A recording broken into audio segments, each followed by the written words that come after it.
Sudipta, AV নিউজে আপনাদের সকলকে স্বাগত। প্রথমেই চোখ রাখবো নিউজ হেডলাইন্সে।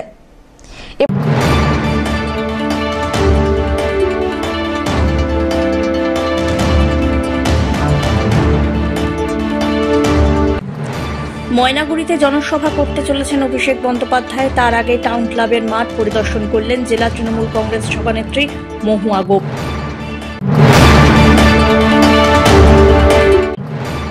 প্রাক্তন তৃণমূল বিধায়ক সৌমেন রায়ের জলপাইগুড়ি লোকসভা কেন্দ্রের প্রার্থী হওয়ার গুঞ্জন ছড়িয়ে পড়তেই শুরু রাজনৈতিক চাপানোতর।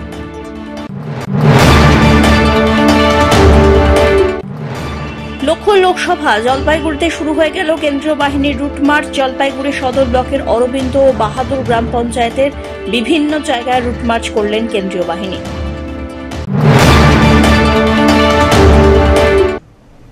এবার আসছে বিস্তারিত সংবাদে। জলপাইগুড়িতে আসছেন তৃণমূলের সর্বভারতীয় সাধারণ সম্পাদক অভিষেক বন্দ্যোপাধ্যায়। আগামী 14ই মার্চ ময়নাগুড়িতে জনসভা করবেন অভিষেক। এই উপলক্ষে শনিবার ইন্দিরা মোড় বাইপাসের পাশে টাউন ক্লাবের মাঠ পরিদর্শন করলেন জেলা তৃণমূলের সভানেত্রী মহুয়া গোপ। ময়নাগুড়ি 1 নম্বর ব্লক তৃণমূল কংগ্রেসের সভাপতি মনোজ রায়, ময়নাগুড়ি 2 নম্বর তৃণমূল কংগ্রেসের সভাপতি শিবশঙ্কর দত্ত এবং অন্যান্য তৃণমূল নেতৃত্ব। আসন্ন লোকসভা নির্বাচন উপলক্ষে হবে এই জনসভা। এই জনসভায় লক্ষাধিক মানুষের সমাগম হবে বলে দাবি তৃণমূল নেতৃত্বের।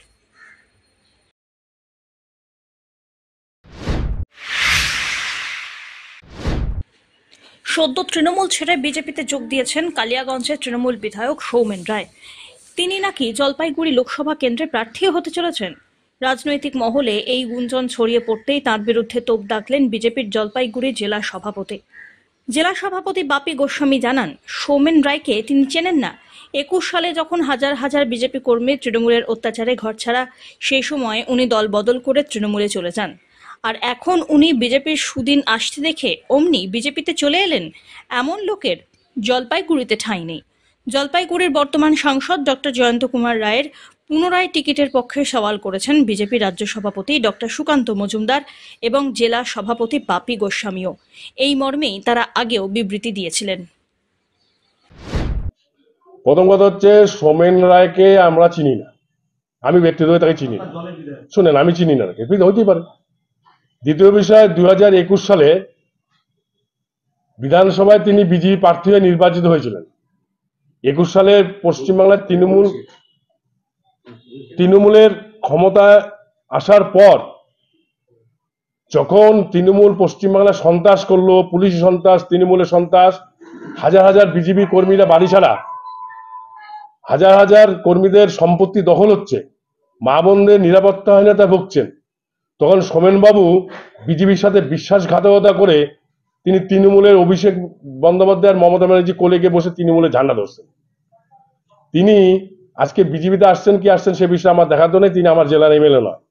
তার বিষয়ে যা বলার রায়গঞ্জের জেলা নেতৃত্ব বলবে। তিনি দলবদল নেতা, দলবদল নেতাদের জলপাইগুড়িতে কোনো স্থান নেই। আমি প্রথমে বললাম, তিনি আমার জেলা, তাকে আমি ব্যক্তিগতভাবে চিনিও না, তিনি আমার জেলার লোক নন। তিনি দুর্দিনের সময় তিনি তৃণমূলের দিদিভাইয়ের কোলে গিয়ে বসছিলেন কর্মীদের সাথে বেইমানি বিশ্বাসঘাতকতা করে।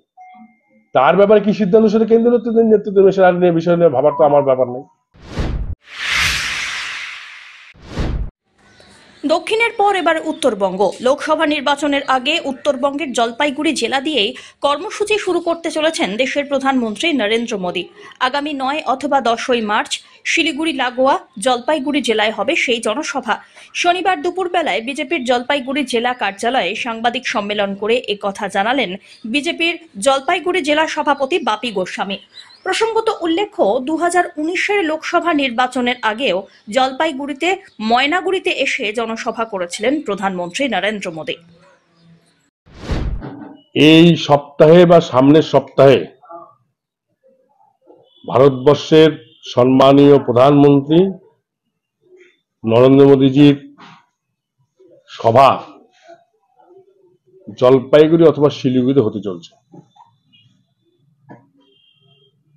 দ্বিতীয় বিষয় হচ্ছে, আমাদের কেন্দ্রীয় সরকারের যত প্রকল্পে সাধারণ মানুষ উপকৃত হয়েছেন, যাকে লাভার্থী বা বেনিফিশিয়ারি বলা হয়, তাদেরকে নিয়ে জলপাইগুড়ি জেলায় একটা বড় আকারে তাদেরকে নিয়ে সম্মেলন হবে। খুব সম্ভবত 9 থেকে 11-এর মধ্যে ঢুকবেন। 9 মার্চের থেকে 11 মার্চের মধ্যে। সম্মানীয় দেশের প্রধানমন্ত্রী নরেন্দ্র মোদী। কোথায় আসবে? শিলিগুড়িতে হতে পারে, জলপাইগুড়িতে হতে পারে। জায়গা চিহ্নিত করা হয়েছে সবার? জায়গা চিহ্নিত আজকের মধ্যে আমাদের ফাইনাল হয়ে যাবে। সভা প্রকাশ্য জনসভা হবে। জলপাইগুড়ি সাংগঠনিক জেলার মধ্যে? হ্যাঁ, জলপাইগুড়ি সাংগঠনিক মধ্যেই করার চেষ্টা চলছে। শনিবার সকাল থেকেই জলপাইগুড়িতে শুরু হয়ে গেল কেন্দ্রীয় বাহিনীর রুট মার্চ। জলপাইগুড়ি সদর ব্লকের অরবিন্দ ও বাহাদুর গ্রাম পঞ্চায়েত সহ বিভিন্ন জায়গায় রুট মার্চ করলেন কেন্দ্রীয় জওয়ানরা।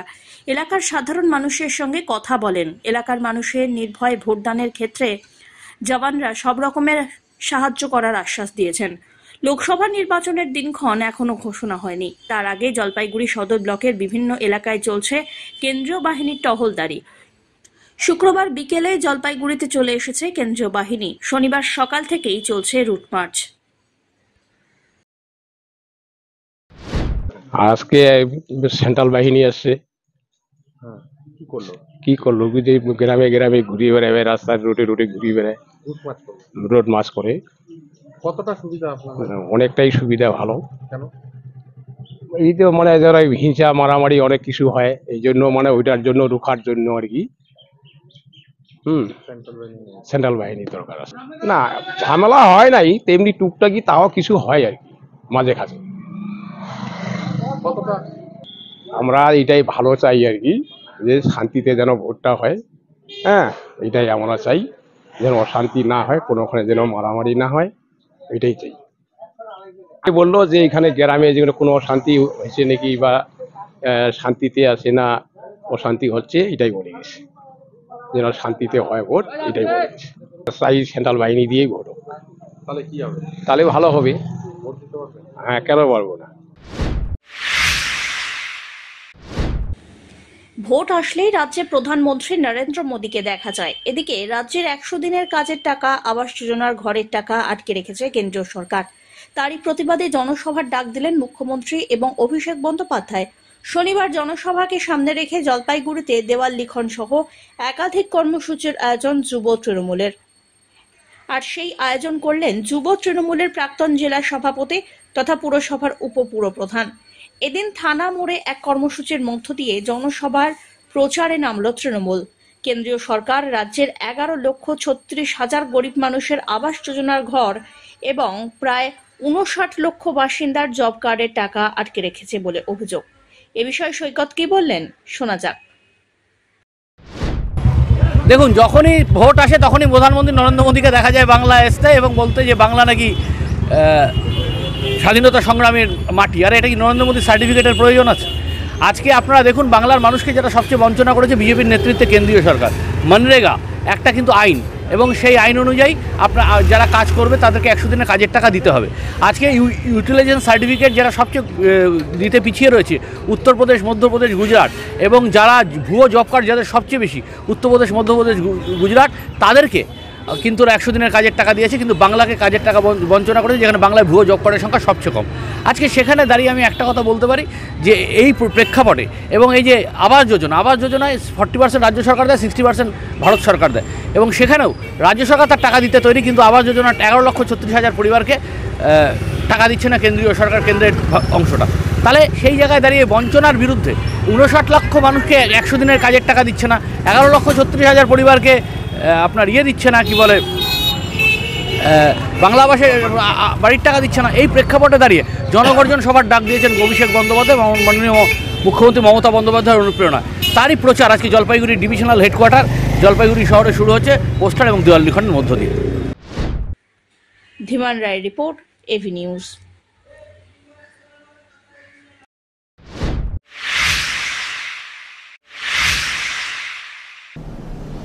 নিয়ে নিচ্ছে ছোট্ট একটি বিরতি, ফিরে আসছি বিরতির পর, সঙ্গে থাকুন।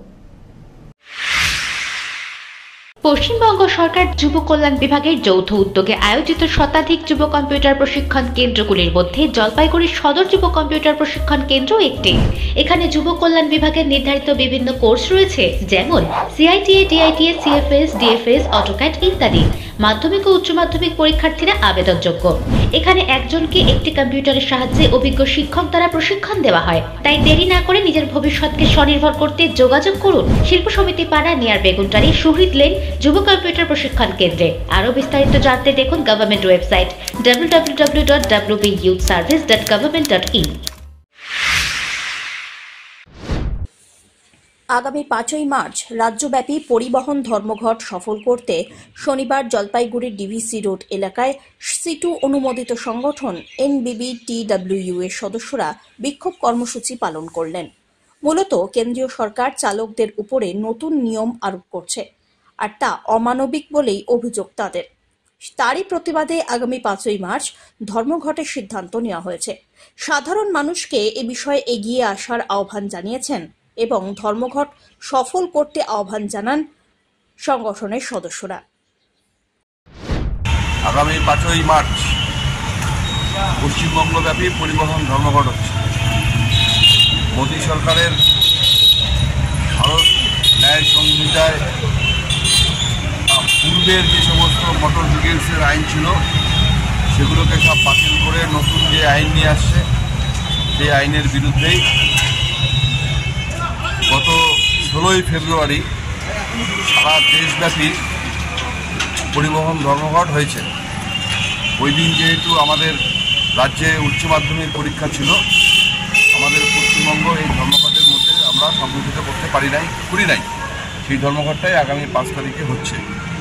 এই ধর্মঘটের যে দাবি, তার প্রধান দাবি হচ্ছে ওই ন্যায় সংহিতার আইনের 106-1 এবং 2 উপধারায় চালকদের ক্ষেত্রে যে জরিমানা এবং কি বলে যে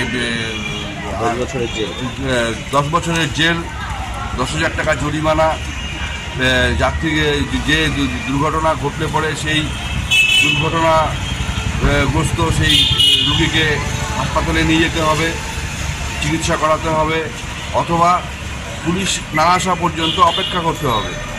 ভয়ানক, আমরা জানি যে আমাদের দেশে কোনো দুর্ঘটনা ঘটলে চালকরাই আক্রান্ত হয় এবং অপেক্ষা করে গাড়ি সব পুড়ায় দেয়। এই অভিজ্ঞতা আছে। এরকম জায়গায় দাঁড়ায়, বিশেষ করে নন বেলেবেলের ধারায় যে জেল এবং জরিমানা, এটা একটি মুখ্য দাবি বাতিল করতে হবে। সিডনির হারবার ব্রিজের আদলে গজলডোবায় নতুন ঝুলন্ত সেতু। গজলডোবা তিস্তা ব্যারেজ এলাকায় রাজ্যের মুখ্যমন্ত্রীর স্বপ্নের প্রকল্প ভোরের আলো তৈরি হয়েছে, যাকে কেন্দ্র করে পর্যটকের ঢল নামে ওই এলাকায়। আর এবার সেখানে হারবার ব্রিজের আদলে সেতু নির্মাণ করলে আরও একটি নয়া পালক যুক্ত হবে তার মুকুটে, এমনটাই মনে করছে পর্যটক মহল। এদিকে এই ধরনের সেতু নির্মাণ করলে পর্যটকের কাছে ভোরের আলো, তিস্তা ব্যারেজের সৌন্দর্য আরও বেশি বেড়ে গেল বলেই মনে করছেন স্থানীয় মানুষ এবং জনপ্রতিনিধিরা। সেই সঙ্গে পর্যটকরা আরও বেশি করে এলে এলাকায় মানুষের আর্থিক উন্নতি হবে বলে দাবি স্থানীয়দের। কোথায় এসছো এখানে? গাজলডোবায়। কি দেখছো এখানে? এসে ব্রিজ দেখছি, নতুন ক্যানেল দেখছি, ব্যারেজ ট্যারেজ এসব দেখছি। হ্যাঁ, এই যে নতুন কয়েকদিন আগে উদ্বোধন হলো। আজকে বন্ধু বান্ধব নিয়ে এসেছি, সবাই মিলে ঘুরছি, সেলফি নিচ্ছি, ফটো তুলছি। কেমন লাগছে এই ধরনের ব্রিজ? না, আগে কখনো দেখিনি, এটাই প্রথম দেখলাম। জলপাইগুড়িতে প্রথম, অনেকটা হাওড়া ব্রিজের মতো ছোট। এখানে হ্যাঁ, এসে ভালোই লাগছে। অনেকজন আসছে বাইরের থেকে, পর্যটকরা আসছে, দেখছি সবাই সেলফি তুলছে। তোমাদের আজকে প্রথম আর কি? হ্যাঁ, আমাদের আজকে ব্রিজ, আগেও এসেছি কিন্তু এই ব্রিজ ওঠার পর আজকে প্রথম। মানে কি দেখছো, ডিজাইন কি দেখছো?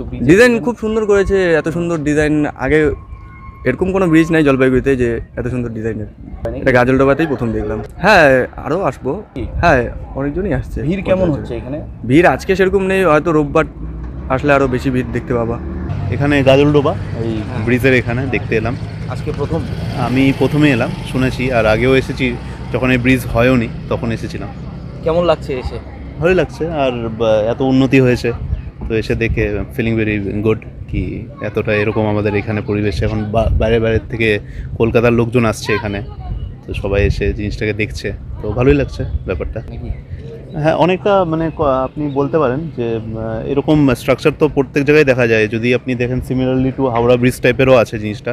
ফ্রেমিংটা ইম্পর্টেন্ট, কেন কি উপর থেকে জিনিসটাকে মানে যে স্ট্রেংথটা দেওয়া হয়েছে মেবি উপর থেকে খালি দেওয়া হয়েছে, নিচে তেমন পিলার বগেরা নেই, তো উপর থেকে ওই জিনিসটার জন্য বেশ বেটার বেশ ব্যাপারটা। লোকজন আসছে এখানে, লোকজন তো আপনারা দেখতেই পাচ্ছেন, এটা তো অফ ডে, তাও উইকেন্ড না, তাও উইকডেসে আসছে এতজন, তো ভালোই আছে জিনিসটা সেই হিসাবে। হ্যাঁ, অবভিয়াসলি আসবো, আমরা তো প্রায় আসতে থাকি, আমাদের জন্য সার্টেন কোনো প্ল্যান বানাতে হয় না। জাস্ট যেমন কলকাতার লোকরা অনেক প্ল্যান বগেরা বানিয়ে আফটার লং টাইম ওরা সিজন ভেবে তারপরে আসেন, আমরা তো জাস্ট আমাদের হুজুগ তুললো তো আমরা চলে এলাম। আজকেরও প্ল্যানটা আমার ওরকমই ছিল। ধীমান রায়ের রিপোর্ট, এভি নিউজ।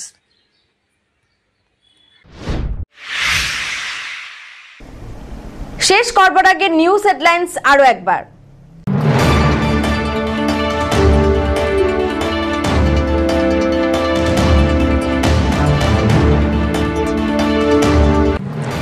ময়নাগুড়িতে জনসভা করতে চলেছেন অভিষেক বন্দ্যোপাধ্যায়। তার আগে টাউন ক্লাবের মাঠ পরিদর্শন করলেন জেলা তৃণমূল কংগ্রেস সভানেত্রী মহুয়া গোপ।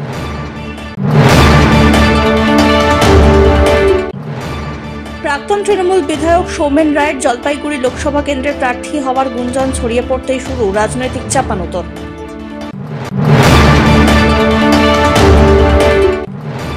লক্ষ্য লোকসভা জলপাইগুড়িতে শুরু হয়ে গেল কেন্দ্রীয় বাহিনীর রুট মার্চ। জলপাইগুড়ি সদর ব্লকের অরবিন্দ ও বাহাদুর গ্রাম পঞ্চায়েতের বিভিন্ন জায়গায় রুট মার্চ করলেন কেন্দ্রীয় বাহিনী।